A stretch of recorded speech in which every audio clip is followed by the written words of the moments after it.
Filipenses capítulo 3, do 10 ao 14, diz assim: quero conhecer Cristo, o poder da sua ressurreição e a participação nos seus sofrimentos, tornando-me como ele na sua morte, para, de alguma forma, alcançar a ressurreição dentre os mortos.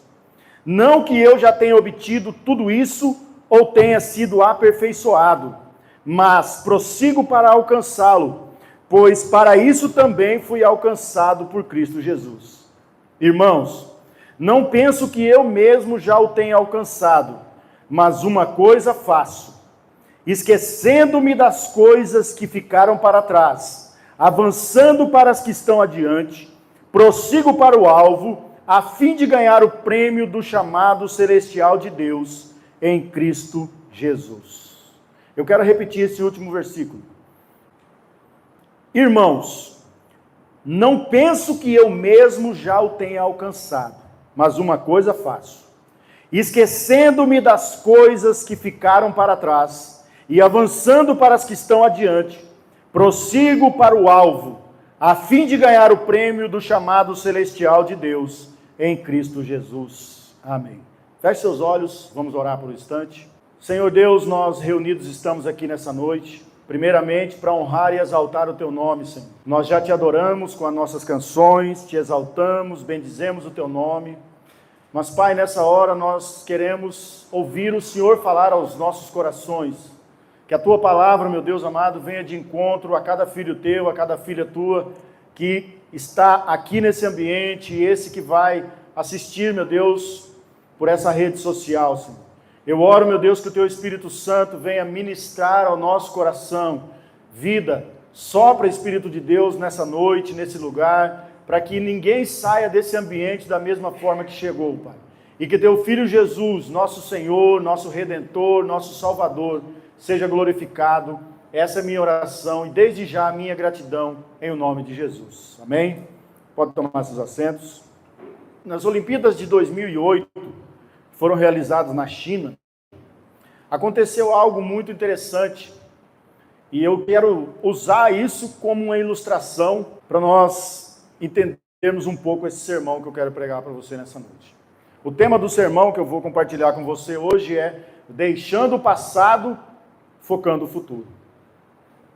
E por que eu estou falando de Olimpíadas? Porque nessa Olimpíadas de 2008, que foi realizada em Pequim, na China, tinha um atleta lá de corrida 400 metros com barreira, e esse atleta, o nome dele era Liu Xiang. E esse homem, ele era um cara muito cotado para ele ganhar essa prova. Imagine só, você correr dentro do seu país, uma prova dificílima, mas ele tinha muitas e muitas chances, porque ele era um atleta de excelência. Porém, foi dada a largada, esse homem começa a correr com seus adversários ali de corrida, e ele, em certa altura da corrida, ele tropeça em uma barreira. E além dele tropeçar em uma barreira, o adversário do lado tocou nele. Não sei se você sabe, mas numa corrida de atletismo, você não pode entrar na raia do seu adversário, você tem que manter reto. E o adversário dele tocou nele, e ele já estava quase chegando na linha de chegada ali. Só que ao invés desse atleta focar para frente e continuar, porque ele estava quase ganhando a corrida, ele olhou para o adversário. E no que ele olhou para o adversário, o outro tomou a dianteira dele. Ele perdeu a corrida porque ele olhou para onde ele não devia, ao invés dele olhar para o seu alvo. E como essa corrida, muitos cristãos, muitas pessoas se perdem na sua caminhada por focarem mais em coisas que estão para trás do que nas que estão para frente. Quantas pessoas estão se perdendo na sua caminhada porque elas estão focando onde não deveriam? Estão colocando seus olhos no que não deveriam e tirando seus olhos naquilo que deveriam. A minha pergunta para você nessa noite é: seus olhos estão para onde? Olhando para frente ou para trás? O atleta perdeu a corrida por um minuto, um segundo de distração. A Bíblia também fala de uma mulher que Deus deu uma ordem para aquela família: saiam dessa cidade, não olhem para trás. E o que aconteceu? A mulher de Ló olhou para trás. E porque ela olhou para trás, ela se transformou numa estátua de sal. E ela não chegou aonde deveria. Então, assim como um atleta que tem ali na linha de largada, ele está ali esperando, ele está esperando aquele tiro para sair da sua linha de largada até a linha de chegada, assim também o cristão é alguém que foi salvo de algo para alcançar algo. E se eu te perguntasse nessa noite, do que você foi salvo, você saberia? Do que o cristão foi salvo? Não sei se todos que me ouvem nessa noite já são salvos, mas se você entende, não, eu fui salvo, do que você foi salvo? E se você dizer assim, não, eu não sou salvo, então você precisa saber, você precisa ser salvo do quê? Do que uma pessoa precisa ser salvo? Ou do que alguém foi salvo? Então eu quero começar pontuando para você do que o cristão foi salvo. Existe uma frase muito conhecida, é uma frase muito usada no meio teológico, que fala que a salvação ela é desenvolvida em 3 pontos. O cristão foi salvo, o cristão está sendo salvo e o cristão será salvo. Então, o cristão é alguém que foi salvo, ele é alguém que está sendo salvo e alguém que será salvo. Mas do que, pastor? Do que? Do que o cristão foi salvo? É muito triste nós olharmos quando nós vemos muitos cristãos que deveriam estar rompendo nas suas vidas, estarem em muitos quilômetros espiritualmente falando, lá na frente, estão presos. Presos ao quê? Ao passado. Quantas pessoas que poderiam estar frutificando imensamente no reino espiritual, não frutificam por quê? Porque estão presas ao passado. E tem uma fala que é muito certeira e verdadeira. Quem constantemente visita o passado, azeda o presente. Pessoa que constantemente vive lá no passado, ela estraga o seu presente e corre o risco sério de destruir o seu futuro. Então, é muito contraditório quando nós deparamos com cristãos que dizem serem salvos, são salvos, não, eu sou salvo, mas vivem presos ao seu passado. Porque se nós fomos salvos, nós precisamos entender, eu fui salvo para um propósito, fui salvo para algo. Então, se o cristão ele é salvo dos seus pecados passados, primeira coisa que você precisa aprender, você foi salvo dos seus pecados passados.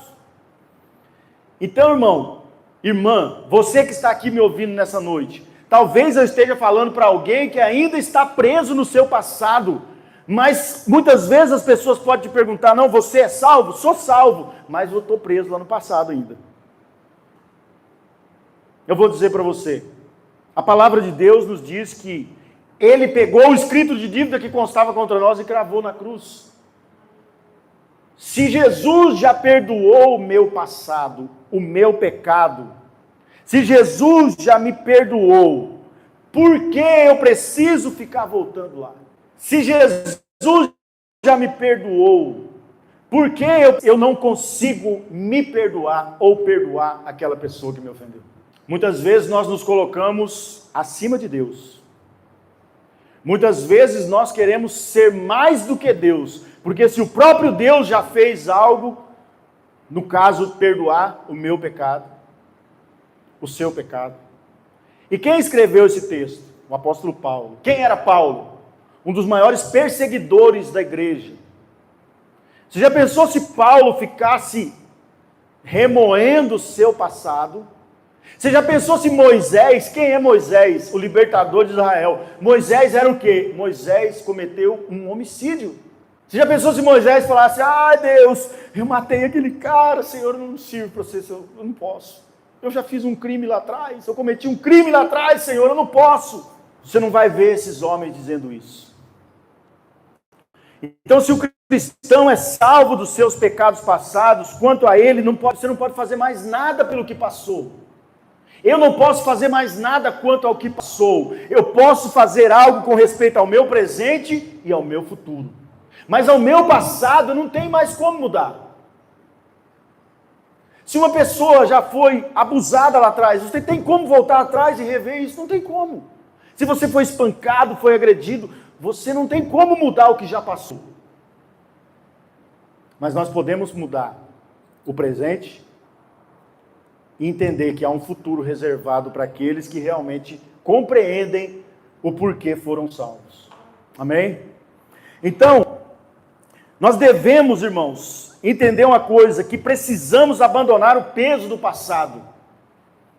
Tem muitas pessoas sadas, pessoas que amam a Deus, pessoas que até, sabe, se entregam, servem a Deus, fazem algo para Deus, mas elas estão cansadas espiritualmente, sabe por quê? Porque elas carregam um fardo, e elas não entenderam Mateus 11, 28. Jesus disse assim: vinde a mim todos os que estáis cansados e sobrecarregados, que eu vos aliviarei. Quem alivia você, irmão? Quem alivia a mim? Quem alivia a nós? É Jesus. Mas muitas vezes nós cansamos porque nós estamos carregando fardos que nós já devíamos ter deixado lá atrás há muito tempo. Muitas vezes nós estamos trazendo coisa que Jesus fala, mas eu já morri para te libertar disso. Por que você está trazendo? Por que você está trazendo de volta isso que eu já paguei o preço para te libertar? Não, Senhor, mas eu quero trazer isso. Aquela amargura, aquele rancor, aquela mágoa, aquilo que, sabe, eu gosto de carregar, porque eu gosto de ficar me lembrando do meu passado. Deus falou muito forte comigo quando eu fui preparar essa mensagem. Eu tenho várias Bíblias lá em casa, e eu tenho uma Bíblia bem grossa, que eu quase não utilizo, só para consulta.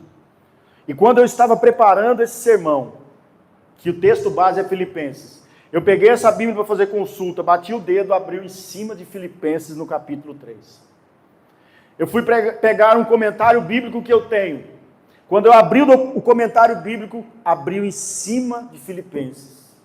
Quando eu peguei o outro comentário que eu tenho também, abriu em cima de Filipenses. Será que é coincidência? Deus quer falar com alguém hoje aqui. Talvez não seja você, talvez alguém que vá assistir pela rede social. Mas eu não acredito em coincidências. Eu acredito num propósito de Deus para algo. Assim como Deus trouxe você aqui para um propósito, assim como Deus estabeleceu a mim e a você nessa terra com um propósito, nessa noite Deus nos deu essa palavra porque tem um propósito para alcançar o coração de alguém. Então, nós precisamos entender, eu preciso abandonar o peso do passado. O que passou, passou.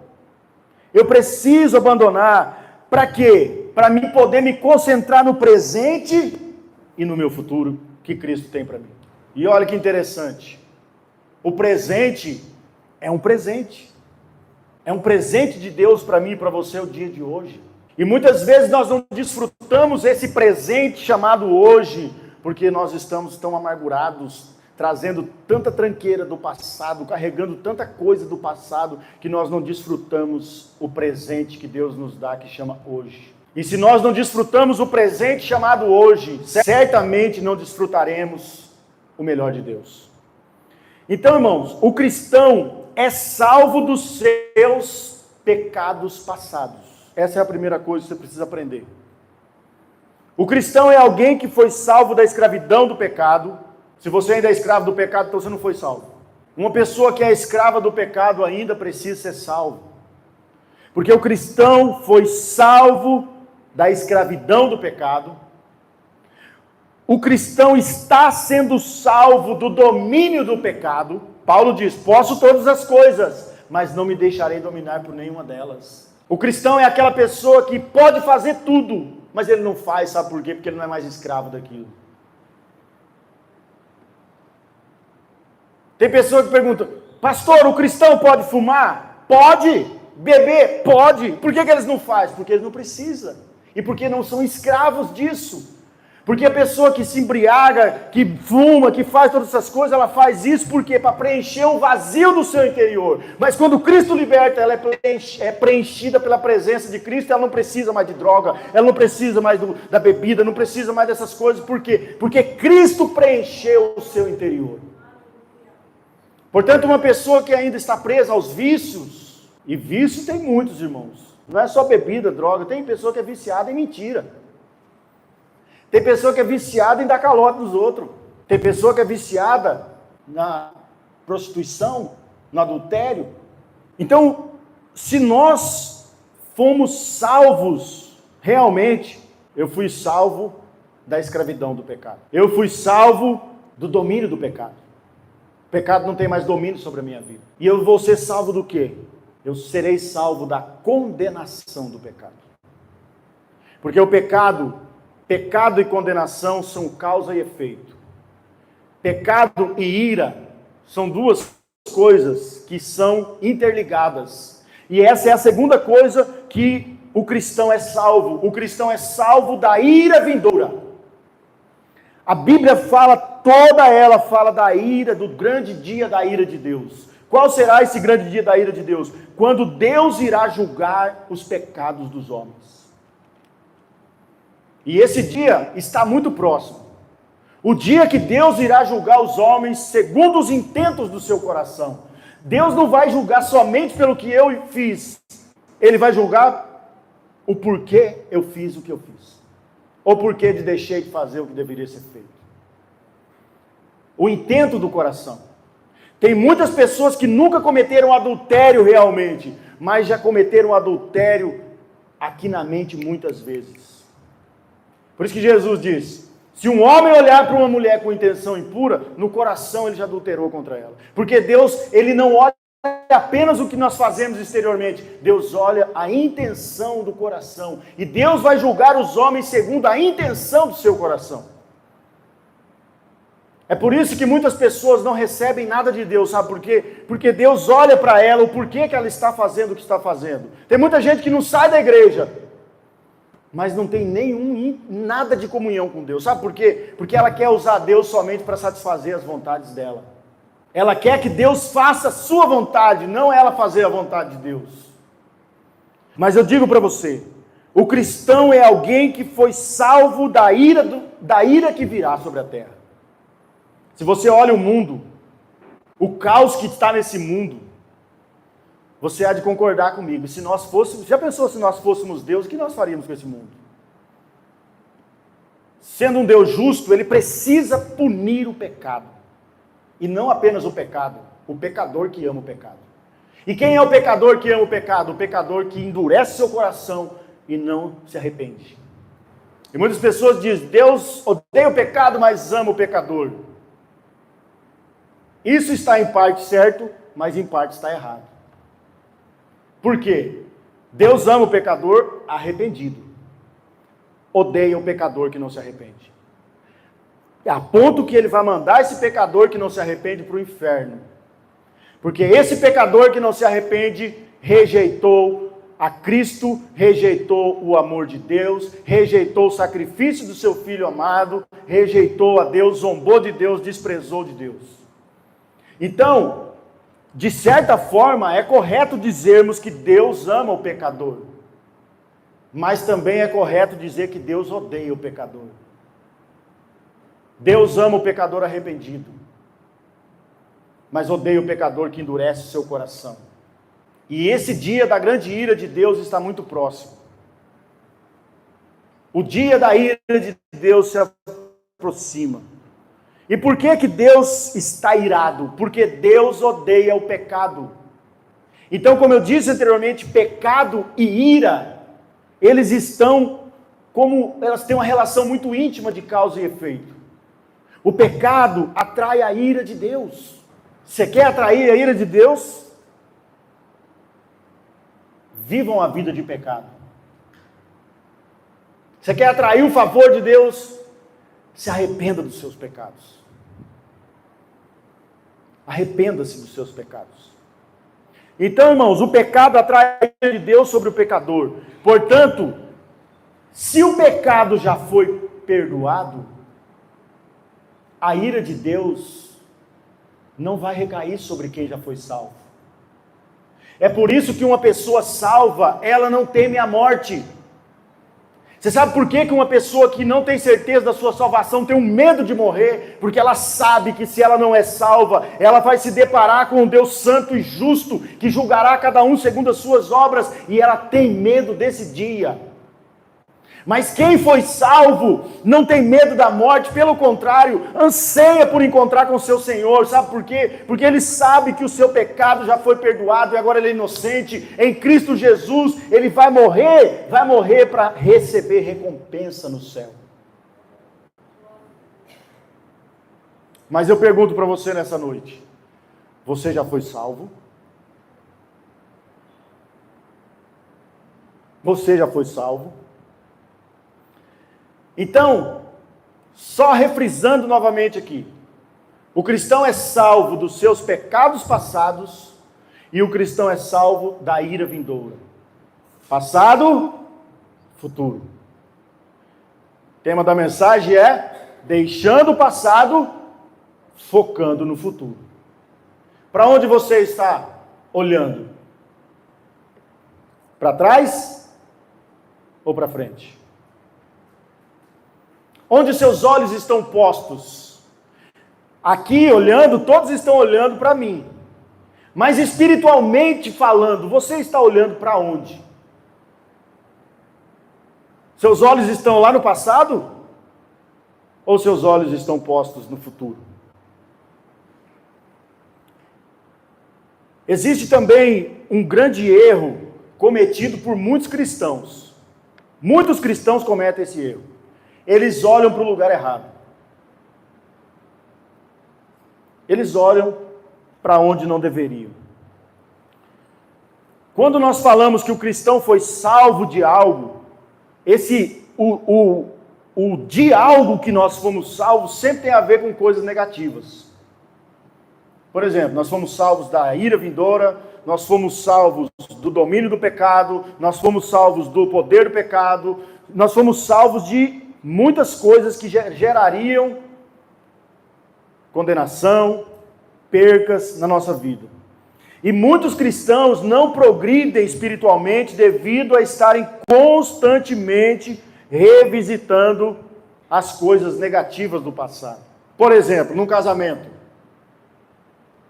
Tem casados aqui, né? Se não tem, você que vai casar um dia, pega a visão. Geralmente os casamentos fadados ao fracasso são casamentos onde as pessoas vivem trazendo o passado para o presente. Tem muitos casais que têm um registro de defeito, de erro do que o outro fez. Na primeira briga, olha aqui, no dia 5 de dezembro de 2005, você fez aquilo. Cristão, viu? Que já foi perdoado, que diz que ama Jesus, que vem para a igreja, levanta as mãos e adora o Senhor. Mas na primeira oportunidade, aquele dia você fez isso. Ah, aquela pessoa fez isso para mim, hein? Não perdoou. Mas eu te amo, Jesus, eu sou salvo. Será que é salvo? Irmãos, quando eu penso nessas coisas, eu temo muito, sabia? Porque tem muitas pessoas que acham que são salvas, mas estão perdidas. Porque um salvo precisa compreender que o passado já ficou para lá. Se eu perdoei, se eu fui perdoado, eu preciso fazer como Deus. Sabe como que Deus faz? Deus diz na sua palavra, eu mesmo que apago os teus pecados e os jogo na onde? No mar do esquecimento.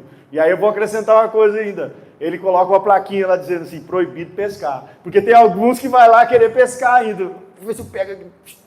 Se ele faz isso, que direito nós temos de revisitar o passado para ficar acusando quem quer que seja? Você vê que muitas vezes nós nos colocamos como Deus, muitas vezes nós temos a síndrome de Deus, que Satanás mentiu para Adão e Eva, falou, vocês vão ser como Deus. E muitas vezes nós encarnamos essa atitude satânica e queremos ser mais do que Deus. Então, irmãos, a vida espiritual, se você quer crescer espiritualmente, se você quer progredir, se você não quer ser um eterno bebê espiritual, porque tem muitos crentes de cabelo branco, mas espiritualmente são bebês espirituais. Por quê? Porque não progridem, não amadurecem. Então, se você quer amadurecer espiritualmente, você precisa entender que você não pode se alimentar das coisas negativas. Se eu ficar me alimentando de coisas que já aconteceram lá atrás, por exemplo, eu não fui criado com a minha mãe. Não tive o privilégio que muitos de vocês têm, de ser criado com a sua mãe, com o seu pai. Eu nem conheço meu pai. Já pensou se eu fosse ficar revisitando o meu passado? Eu não conheço meu pai. Por que Deus não me deixou conhecer meu pai? Eu não fui criado com a minha mãe. Você acha que eu estaria aqui hoje podendo falar do amor de Deus para você? Do Pai verdadeiro que eu conheci, que é Cristo? Não. Se Deus permitiu, se isso aconteceu na minha vida, tem um propósito. E eu preciso pegar esse propósito que o diabo queria fazer para me jogar na lama, me jogar nas drogas, no crime. O diabo tentou fazer isso, mas Deus falou, não, meu filho, eu vou usar isso aí para bênção, você vai ajudar muitas outras pessoas. E muitas vezes nós lamentamos de tantas coisas. E quando nós olhamos ao nosso redor, nós saímos da nossa bolha egoística e vemos que tem tantas pessoas que tem motivos muito maiores do que os nossos para estar reclamando e xingando e murmurando, e elas estão fazendo a obra de Deus e frutificando, porque elas entenderam que todas as coisas cooperam juntamente para o bem daqueles que amam a Deus, daqueles que foram chamados segundo o seu propósito. Quando alguém se prende aos seus pecados e erros do passado, essa pessoa está olhando na direção errada. Então, se você está me ouvindo nessa noite, você está aí assistindo nessa noite, você está lá preso ao seu passado, eu vou dizer para você, você é como um atleta que está correndo uma corrida, mas fica olhando para trás. O outro vai te ultrapassar e você vai perder a carreira que está proposta para você. Para onde você olha? Pergunte para o irmão do seu lado, para onde você está olhando?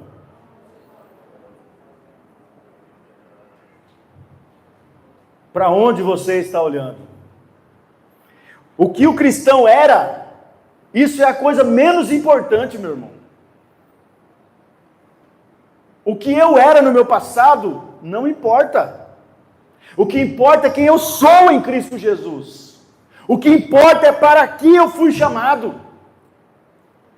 O que importa é para onde eu estou indo. Não é o meu passado.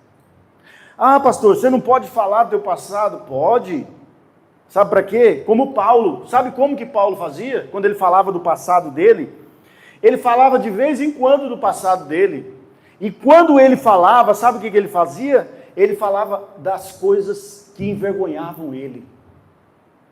Paulo fala, miserável homem que sou. Paulo se humilhava. Paulo sabia, olha, eu não tenho nada que me gloriar. E quando Paulo fala isso, antes disso, Paulo dá as suas características. Quais as características do apóstolo? Ele era o cara. Paulo era o cara. Só que quando ele fala de conhecimento de Cristo, ele fala, olha, tudo que eu era, tudo que eu conquistei, todos os benefícios, poder, status, fama, ele fala, eu considero como esterco, pela sublimidade do conhecimento de Cristo. Quando Paulo realmente conheceu a Cristo, ele entendeu que tudo aquilo era refúgio, tudo que ele tinha desfrutado, tudo que ele tinha conquistado, não tinha valor algum diante da sublimidade do conhecimento de Jesus. Paulo era um homem apaixonado por Jesus. Paulo era um homem vislumbrado por Jesus. E quantos cristãos hoje que dizem eu sou salvo, mas não tem vislumbre nenhum de Cristo. Não tem paixão nenhuma por Cristo. Eu fico pensando na minha cabeça, será que foi salvo? Será que entendeu realmente a salvação? Será que entendeu realmente quem é Jesus? Será que entendeu realmente do que foi salvo? Charles Spurgeon dizia assim, eu sou como um tição tirado da boca do inferno. Ele falou, eu sou um tição. O que é um tição tirado da boca do inferno? Ele entendia que ele estava na boca do inferno e Jesus foi lá e tirou ele. Por isso ele se desgastava para fazer o que Deus queria dele. Você sabe por que tem muitos cristãos que não fazem nada para Deus? Porque ela acha que é Deus quem deve para ela. Aí se Deus não fazer, eu também não faço. É como se fizesse um joguinho de barganhas. O cristão, ele é salvo para um propósito. E eu pergunto novamente, você já foi salvo? Então o apóstolo Paulo, ele entendeu que o passado dele, relembrar a vida que ele tinha, era só para trazer a sua própria vergonha. Porém, ele olhava rapidamente para isso e voltava os seus olhos para onde? Para frente. Para o alvo. Uma das definições de pecado é errar o alvo. Todas as vezes que nós tiramos os nossos olhos do nosso alvo, do alvo que a Bíblia estabeleceu, não o nosso alvo humano, mas o alvo que a palavra de Deus estabeleceu para nós, nós corremos um sério risco de cair no pecado. Por isso eu pergunto mais uma vez, para onde você está olhando? Você está focando no passado ou no futuro? Você está olhando para trás ou você está olhando para frente? Nós devemos olhar longa e permanentemente para quem? Para Deus e na glória que há de ser revelada. E eu queria convidar você a abrir sua Bíblia comigo no livro de Hebreus, capítulo 12, verso 2. Aqui o escritor aos Hebreus, ele diz para onde nós devemos olhar. Tendo os olhos fitos em quem? Jesus, autor e consumador da nossa fé. Ele, pela alegria que lhe fora proposta, suportou a cruz ao desprezar a vergonha e assentou-se à direita de Deus. Olha o que o autor aos Hebreus diz. Tem uma versão que diz assim, olhando firmemente para Jesus. Olhando firmemente para Jesus. Se você está olhando para o teu irmão do seu lado, se você está olhando para o irmão do outro, se você está olhando para fulano, para Bertrano, para ciclano, e não para Jesus, você está olhando para o lugar errado. Muitas pessoas se desviam, mas o fulano fez aquilo para mim, o pastor fez aquilo. Sabe por quê? Porque você não estava olhando para Jesus. Eu estava conversando com alguém outro dia.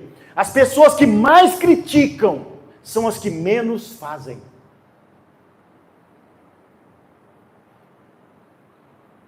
Certa feita, uma pessoa chegou num pastor e disse, pastor, eu quero sair da igreja. Por que, irmão, que você quer sair da igreja?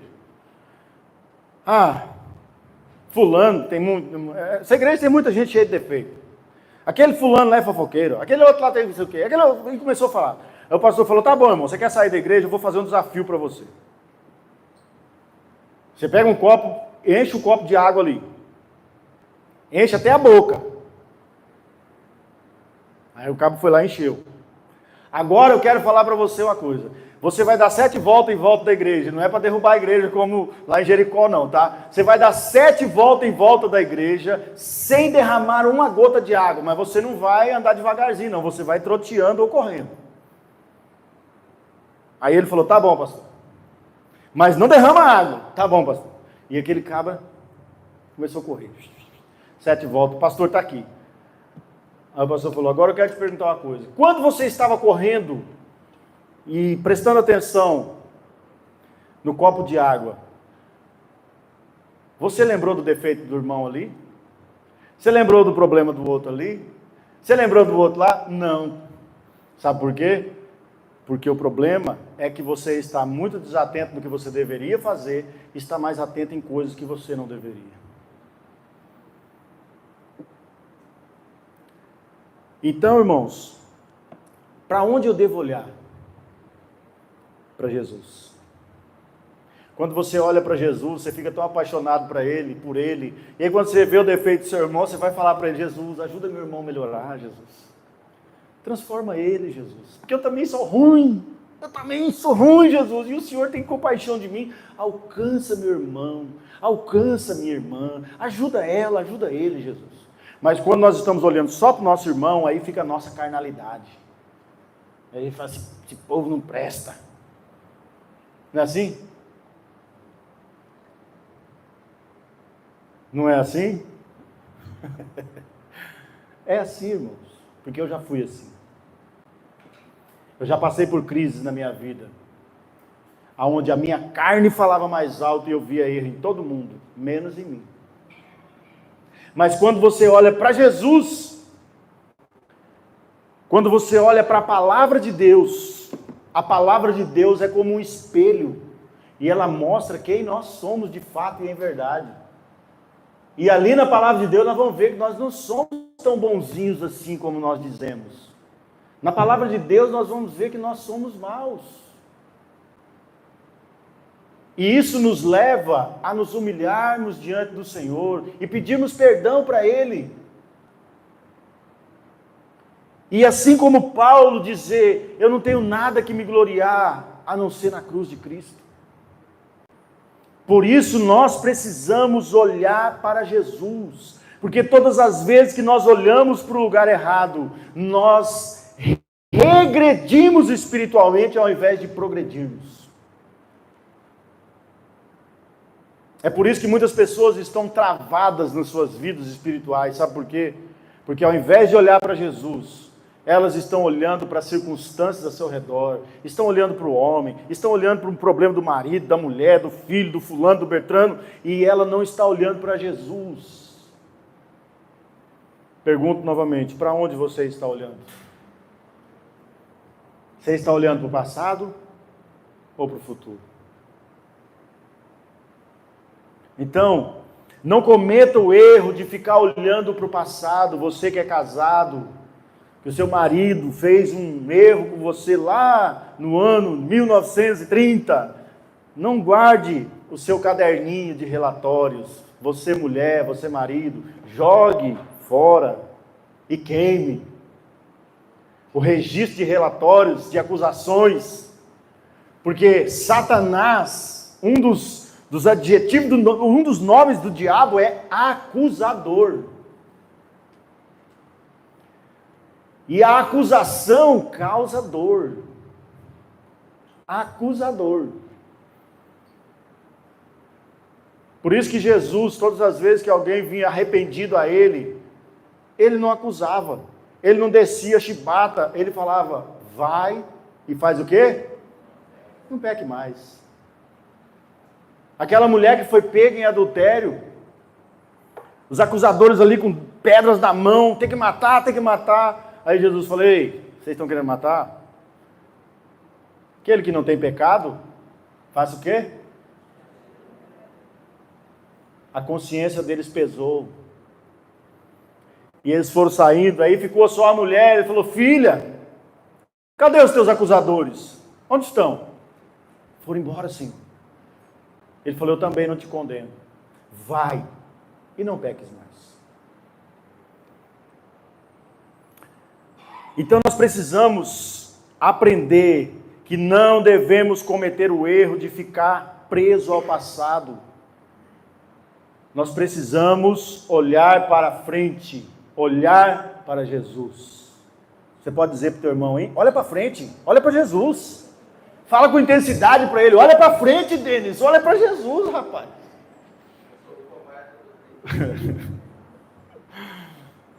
Olha para frente, olha para Jesus. E nós precisamos aprender a praticar também uma arte. Qual arte, pastor? A arte do esquecimento. Esquecimento. E eu quero que você abra Filipenses 3:13. Filipenses 3:13, olha o que o apóstolo Paulo diz: irmãos, não penso que eu mesmo já tenha alcançado. Alcançado o quê? O apóstolo Paulo, ele tinha objetivos na sua vida. Paulo tinha alguns objetivos específicos na sua vida. E um deles era conhecer a Cristo. Paulo tinha um desejo profundo de conhecer a Cristo. Será que nós temos esse desejo? Muitas vezes nós cantamos na igreja, quero te conhecer. Mas isso será que é uma verdade aqui dentro? Será que realmente, todas as vezes que nós cantamos, Jesus, eu quero te conhecer, será que quando Ele olha lá dentro do nosso coração, porque Ele olha, toda vez que eu e você estamos na casa, na presença dEle, Ele olha para o nosso coração, e Ele vai ver se há sinceridade ou não. Será que todas as vezes que nós cantamos, quero te conhecer, será que nós queremos de verdade? O apóstolo Paulo, ele era um homem que realmente queria conhecer Jesus. Esse era um dos objetivos dele. Quero conhecer a Cristo. Deixa eu só voltar aqui, onde ele fala isso. Filipenses 3, verso 9 diz assim. Vou ler do 8. Filipenses 3, 8 diz assim.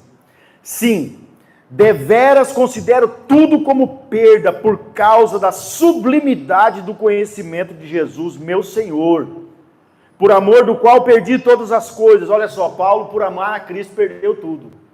E tem muitas pessoas que dizem, eu sou salvo, mas não abre mão de nada por Jesus, mas diz que ama Ele. Aqui nós temos um homem que diz que ama Jesus e ele fala, eu perdi tudo por amor a Cristo. Sabe por quê? Porque eu encontrei o tesouro de grande valor. Quem realmente encontra o tesouro de grande valor, os tesouros desse mundo perdem o valor. Quando o brilho do sol nasce, quando o sol nasce, o brilho das estrelas se ofusca. Se as estrelas estão brilhando mais na nossa vida do que o sol, é porque Jesus ainda não é o sol da justiça em nossas vidas. Se os tesouros desse mundo são mais valiosos do que o tesouro que Jesus tem reservado no céu para nós, nós ainda não entendemos o que Jesus fez na cruz. Então Paulo está dizendo aqui, perdi tudo, tenho tudo como perda por causa da sublimidade do conhecimento de Cristo meu Senhor, por amor do qual perdi todas as coisas e as considero como refúgio para ganhar a Cristo e ser achado nele, não tendo justiça própria que procede da lei, senão a que é mediante a fé em Cristo, a justiça que procede de Deus baseada na fé, para o conhecer. Paulo abriu mão de tudo, sabe por quê? Porque Paulo queria conhecer Jesus. Para o conhecer e ser achado, e o poder da sua ressurreição, e a comunhão dos seus sofrimentos, conformando-me com ele na sua morte, para de algum modo alcançar a ressurreição dentre os mortos. Então o apóstolo Paulo está falando aqui, olha, eu não alcancei ainda, eu não cheguei ao pleno conhecimento de Jesus, mas eu desejo isso. E ele diz assim, eu me esqueço das coisas que para trás ficam. Ele diz, esquecendo-me das coisas que ficaram para trás. Então eu vou dizer para você, se você não quer ser apenas um bebê espiritual, você precisa entender que devemos esquecer das coisas que ficaram para trás. Essa arte do esquecimento, o cristão precisa ser perito nela. Se você é casado e você é cristão, vocês são um casal cristão, vocês precisam aprender a apagar o passado e deixar no passado. Porque quantas pessoas vivem estragando o seu dia de hoje, porque na primeira crise que tem, as crises vêm, na primeira crise ela ressuscita o defunto lá de trás. Se desejamos ser mais do que meros bebês em Cristo, precisamos esquecer as coisas que para trás ficam.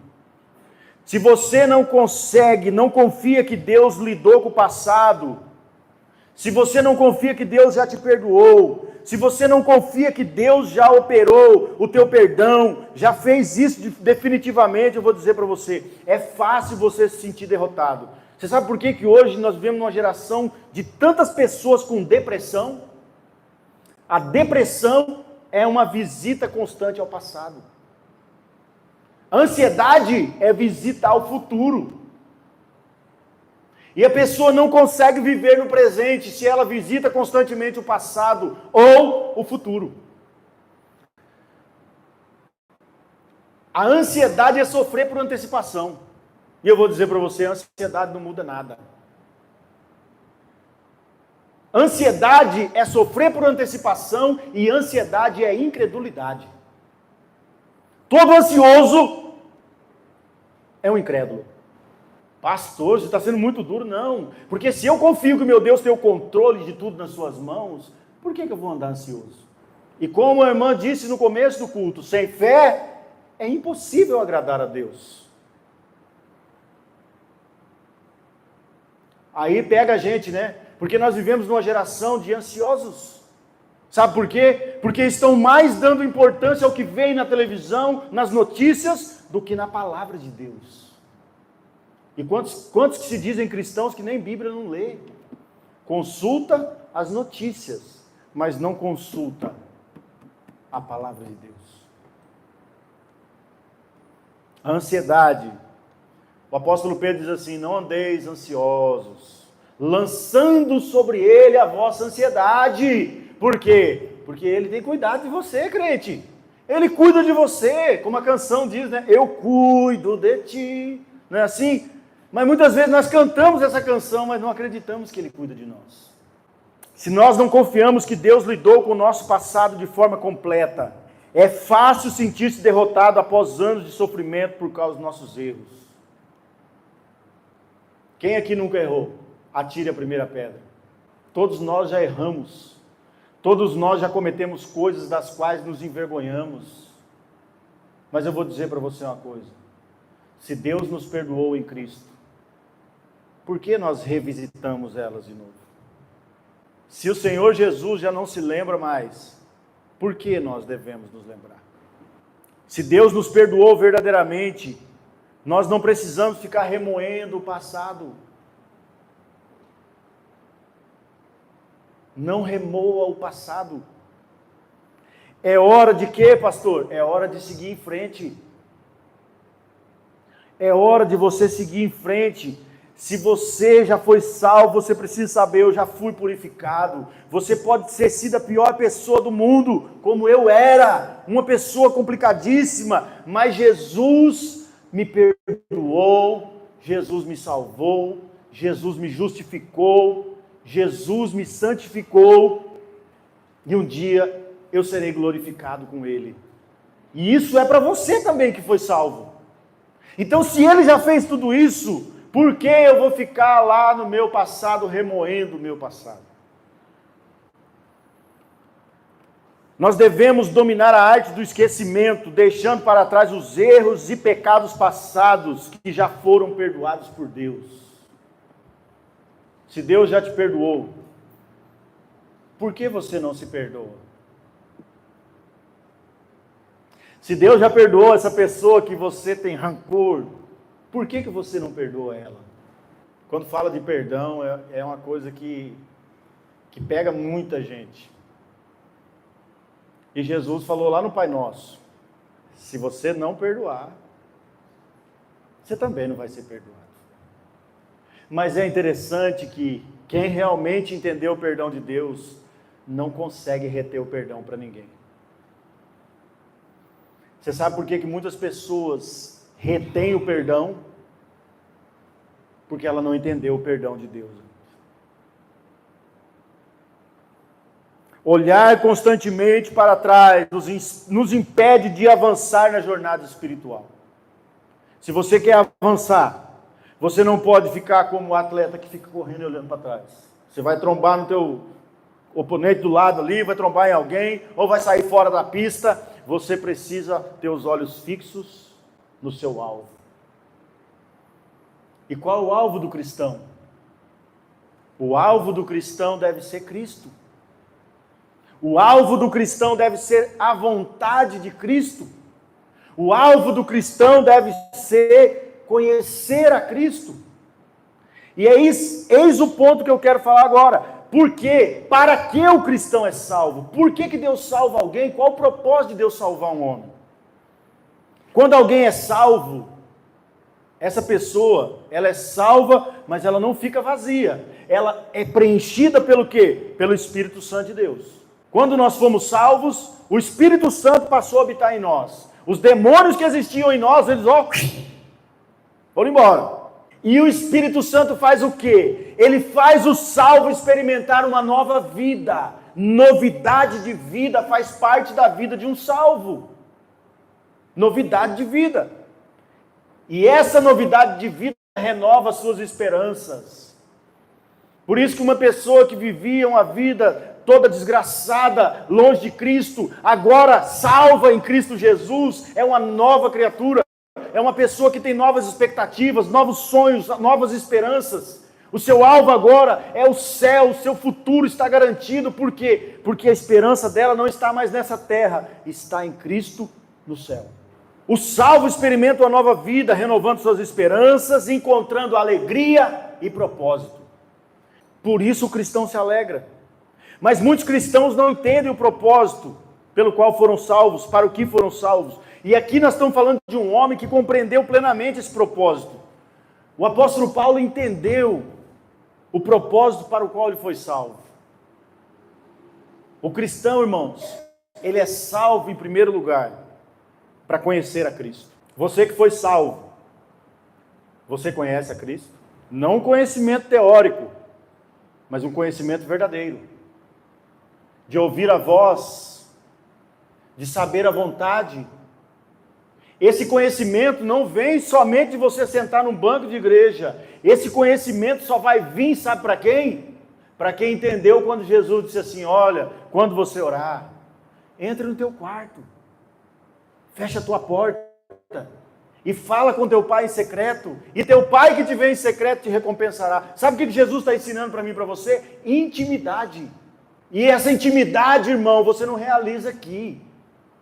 Intimidade é quando você entra no teu quarto e fica a sós com Deus, ou você está na rua e você está lá falando, adorando a Deus, você está no teu trabalho, mas você está lá com teus pensamentos ligados em Deus, e você se derrama na presença dEle, porque você deseja Ele, você quer conhecer a Ele. E tem muitas pessoas que vão chegar diante de Jesus no dia do juízo final, e vão falar, Senhor, eu fiz isso e aquilo no teu nome. Ele fala, não te conheço. Porque o conhecimento para com Deus só vem da intimidade com Ele. Na intimidade você mostra se você ama a Deus ou não. Aqui todo mundo ama a Deus. Mas você prova de verdade para Ele que você o ama. É quando você podia fazer muitas outras coisas, mas você fala, eu quero ficar contigo, Jesus. A tua presença é mais importante para mim, Senhor. Ah, estão fazendo um monte de coisa. Mas eu não, Senhor, eu quero ficar na tua presença. Eu só quero tua presença. Hoje eu não vou pedir nada. Só quero levantar as minhas mãos. Tem isso no teu coração? Porque se não tem, irmão, você precisa conhecer Jesus.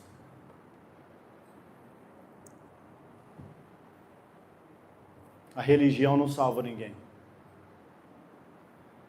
Levantar a mão e dizer, eu aceito Jesus, não salva ninguém. O que salva, um coração quebrantado, contrito, arrependimento, fé. E se eu fui salvo verdadeiramente, os meus objetivos, os meus focos, as minhas metas agora são totalmente diferentes. São para agradar aquele que morreu por mim. O apóstolo Paulo, ele entendeu quando Jesus disse assim, lá em João 17:3. E a vida eterna é esta. O que é a vida eterna? A vida eterna é esta. Que te conheçam a ti, o único Deus verdadeiro, e a Jesus Cristo, a quem enviaste. A vida eterna começa quando nós conhecemos a Deus e a Cristo. E esse conhecimento de Deus, ele tem a ver muito com a intimidade. Muitas pessoas que tocam nos altares, que pregam, que fazem, vão ouvir essa palavra de Jesus um dia. Não te conheço. A minha oração é que ninguém que me ouça nessa noite ouça essas tristes palavras dos lábios de Jesus. A religião não nos salva. O que salva é arrepender-nos dos nossos pecados, crermos em Jesus e nos deleitarmos nele. O cristão é salvo para conhecer a Cristo. Quão poucas pessoas compreendem que são salvos para conhecer a Deus. Quão poucas pessoas compreendem que são salvas para adentrar na maravilhosa presença de Deus pelo novo e vivo caminho que Jesus criou para nós. Jesus criou um novo e vivo caminho, onde eu e você podemos dobrar o nosso joelho, podemos falar com Deus onde nós estivermos, que tem um novo e vivo caminho que dá acesso ao trono direto de Deus, mas muitas pessoas não estão nem aí para isso. Mas elas acham que por causa delas darem o dízimo, por causa delas virem ao domingo no culto, eu estou salvo. Está salvo do quê? Porque se nós sabemos que fomos salvos da ira vindoura, isso nos leva a uma atitude de prostração em gratidão a Deus, reverência, amor por aquele que morreu em nosso lugar, viveu a vida que nós jamais conseguiríamos, morreu a morte que merecíamos, para nos dar um céu que não merecíamos. O cristão é salvo para conhecer o poder da ressurreição e participar do sofrimento de Cristo. Olha só o que diz em João 6,54. Jesus diz assim: todo aquele que come a minha carne e bebe meu sangue tem a vida eterna. E eu o ressuscitarei, quando? No último dia. Quantos querem ressuscitar para a vida eterna no último dia? Amém? Mas sabe quem vai ressuscitar para a vida eterna? Porque alguns vão ressuscitar para a perdição eterna. Mas quem vai ressuscitar para a vida eterna é o homem, é a mulher que come e bebe o sangue de Jesus. Quando Jesus falou isso, as pessoas se escandalizaram. As pessoas se escandalizaram porque Jesus disse: se você não tiver uma aliança comigo, a ponto de você morrer por mim, você não vai ressuscitar para a vida. Quando Jesus disse isso, o que Jesus quis dizer é o quê? Essa aliança que você faz comigo aqui, você tem que fazer ela a ponto de você estar disposto a dar a sua vida por mim. Pergunte para o irmão do seu lado aí: você está disposto a morrer por Jesus? Mas agora não pergunta não. Mas eu vou perguntar: mas por que você não morre para o teu orgulho, para o teu egoísmo, para a tua soberba? É fácil dizer eu morro por Jesus. Morra por orgulho, perdoa aquele que te ofendeu. Morra para a soberba de achar que é melhor do que o outro. É fácil morrer por Jesus, né? Só que não. É muito mais profundo do que meras palavras. O cristão é salvo para tornar-se semelhante a Cristo em sua morte. Eu já estou terminando. Como dissemos anteriormente, o cristão é salvo para conhecer o poder da ressurreição. Porém, é importante nós frisarmos que a ressurreição para a vida só será para aquele que morreu com Cristo. Só ressuscitará para a vida eterna, para receber o galardão no céu, para desfrutar das bênçãos que Jesus foi preparar para nós no céu, quem morreu com Cristo. E o que é morrer com Cristo? Morrer com Cristo significa deixar de lado o pecado. Não tem como eu dizer: eu morri para Cristo, mas sou um mentiroso. Eu morri para Cristo, mas sou um avarento. Eu morri com Cristo, mas eu não consigo perdoar aquela pessoa. Morrer com Cristo significa deixar de ser egoísta. Só pensa em mim, eu. Morrer com Cristo significa abrir mão dos nossos próprios desejos. É você ter um sonho, um propósito na sua vida e Jesus fala: não, abra mão do seu sonho por amor a mim. Senhor, mas eu queria tanto isso. Mas eu estou te pedindo, sacrifica isso para mim. Como Deus chegou para Abraão e falou: me dá teu filho Isaque, teu único filho a quem tu amas, Abraão. Será que nós realmente estamos dispostos a morrer com Cristo? Se ele falar assim: abra mão disso que você mais ama aí por amor a mim? Morrer com Cristo é deixar as nossas ambições de lado e buscar saber qual a vontade dele para nós. Morrer com Cristo é deixar que a vida de Cristo seja evidente nas nossas vidas. É as pessoas olharem para mim, não pela minha roupa de crente, mas pela minha atitude de cristão e falar, eu vejo Cristo em você. Porque tem muitas pessoas que têm cara de crente, roupa de crente, carrega a Bíblia de crente, mas tem coração de diabo. Você deve conhecer uns 2 ou 3 assim, né? Então, irmão, morrer com Cristo é muito mais do que expressões labiais. Morrer com Cristo, vou repetir, significa deixar de lado o pecado, significa deixar de lado o egoísmo, significa abrir mão dos nossos próprios desejos, significa abrir mão das nossas ambições, significa deixar que a vida de Cristo seja evidente em nossas vidas. A essas pessoas, Jesus vai ressuscitar dentre os mortos, assim como Deus ressuscitou Cristo. Não é porque a pessoa está na igreja que ela vai ressuscitar para a vida eterna. Ela ressuscitará para a vida eterna se ela está em Cristo. Se ela morreu com Cristo. Se assim como Cristo desceu, ela desce. Tem muitas pessoas que não descem do seu pedestal de orgulho e soberba. Tem muitas pessoas que não se humilham, não pedem perdão, não perdoam. Então nós precisamos entender que o cristão, ele é salvo para ressuscitar dentre os mortos, assim como Cristo ressuscitou. Mas só ressuscita quem morre, e quem morre com Cristo. Porque morrer, todos vamos morrer. Mas com quem morreremos? Com Cristo ou morreremos nos nossos pecados? Se morrermos nos nossos pecados, nós ressuscitaremos para receber a condenação eterna.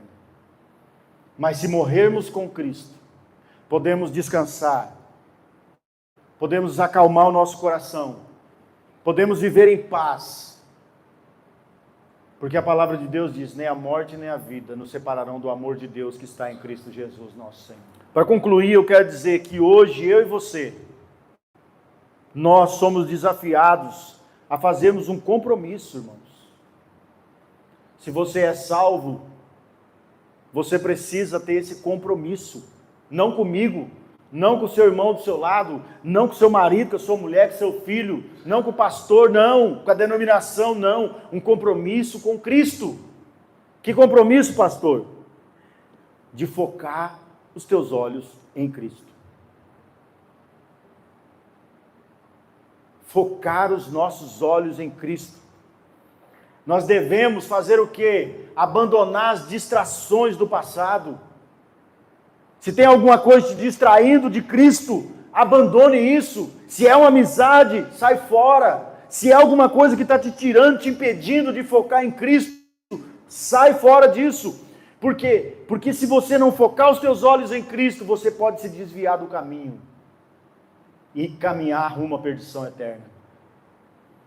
Então nós devemos abandonar as distrações do passado e avançar determinados em direção ao alvo celestial que Deus tem para nós no céu. A minha oração nessa noite, irmãos, é que cada pessoa que me ouve nesse ambiente, nessa rede social, possa correr a carreira que está proposta com perseverança. Porque vai chegar momento que você vai cansar.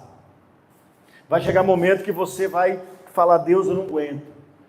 Mas só os perseverantes é que continuam. Nós precisamos correr essa carreira com perseverança, mantendo os nossos olhos fixos em quem? Em Jesus, no prêmio que Ele tem preparado para mim e para você. Eu gosto muito de esportes. Tem um cara que eu admiro muito. Parou já de praticar esportes, ele não é mais ativo, mas para mim é um exemplo de dedicação e de conquista. é um nadador americano chamado Michael Phelps. Esse cara conquistou todas as medalhas possíveis nas Olimpíadas.